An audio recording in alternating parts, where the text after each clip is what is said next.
Alors, il y a beaucoup de bruit en ce moment, un énorme buzz même, autour d'une nouvelle voie d'accès à la résidence permanente pour les résidents temporaires au Canada. Pour quiconque est au pays avec un permis de travail, par exemple, il y a de quoi se poser des questions. C'est exactement ce qu'on va décortiquer ensemble aujourd'hui. Bon, allons droit au but. Le chiffre qui a tout déclenché, c'est celui-ci. 33 000. Le gouvernement a bien confirmé un nouveau programme avec 33 000 places pour la résidence permanente, qui seront réparties sur 2026 et 2027. C'est le chiffre officiel. Mais pour mettre ce chiffre en perspective, il faut regarder celui-ci. 1,9 million. C'est à peu près le nombre de résidents temporaires qui sont actuellement au Canada. Quand on compare les deux, on comprend tout de suite que la compétition pour cette nouvelle voie va être féroce. Et ça, c'est la question que tout le monde se pose. Avec autant de candidats potentiels pour si peu de places, qui a une vraie chance? C'est ce qu'on va voir en détail, point par point. Ok, première étape, les faits. On va mettre de côté les rumeurs et tout ce qui se dit pour se concentrer uniquement sur ce qui a été officiellement annoncé par le gouvernement. C'est la base. Et voilà, l'information la plus importante, la plus cruciale, elle est là, dans cette citation directe de la ministre de l'Immigration. C'est une restriction géographique énorme qui change complètement la donne pour des centaines de milliers de personnes. Mais qu'est-ce que ça veut dire, au juste, un grand centre urbain? Eh bien, le gouvernement se base sur la définition officielle de Statistique Canada, une région métropolitaine de recensement, ou RMR. En gros, si on vit et on travaille dans une de ces zones, cette nouvelle voie n'est pas une option, c'est aussi simple que ça. Pour que ce soit bien clair, ça veut dire que les plus grandes villes du Canada sont hors jeu.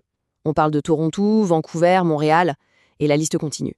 Il y a 41 RMR au total au Canada, donc ça en fait du monde. Le message du gouvernement est limpide, ce programme cible les régions ruraux et les petites villes. Maintenant, un autre indice super intéressant, celui sur l'expérience de travail. La ministre a lâché l'expression près de 2 ans. C'est plus long que l'année habituellement requise pour la catégorie de l'expérience canadienne. Qu'est-ce que ça suggère? Probablement qu'ils cherchent des gens qui sont déjà bien intégrés, bien établis dans leur communauté. Alors, on n'a pas encore la liste exacte des métiers, mais les déclarations officielles pointent tout dans la même direction. Ces secteurs-là seront la priorité absolue.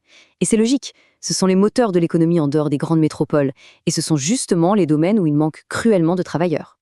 Bien, maintenant qu'on a vu les certitudes, passons à ce qu'on ne sait pas. Et c'est tout aussi important d'être clair là-dessus pour ne pas se créer de faux espoirs. C'est la question qui brûle toutes les lèvres, évidemment. La ministre a parlé d'un lancement discret en mars, mais sans portail public ni instruction claire. Personne ne peut postuler. On nous promet des détails dans les semaines à venir, mais la date exacte reste un grand mystère. On a une bonne idée des secteurs, oui, mais on n'a pas la liste précise des codes CNP, les codes de la classification nationale des professions. Et ça, c'est un détail qui change tout. Est-ce qu'un charpentier sera éligible, mais pas un peintre? Pour l'instant, impossible à dire.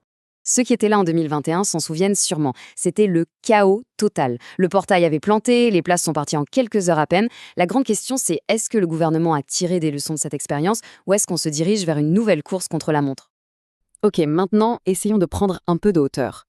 Pourquoi le gouvernement met-il en place un programme aussi spécifique, aussi ciblé? Quelle est la stratégie derrière tout ça? En fait, la stratégie est double. D'un côté, il s'agit de soulager la pression sur le logement et les services dans les métropoles comme Toronto et Vancouver. Et de l'autre, c'est une façon de soutenir les économies des plus petites communautés qui ont souvent du mal à attirer et à garder leurs travailleurs. Il faut savoir que cette nouvelle voie ne sort pas de nulle part. Elle fait partie d'une tendance plus large. Le gouvernement a aussi modifié récemment le programme des travailleurs étrangers temporaires pour aider les employeurs en région.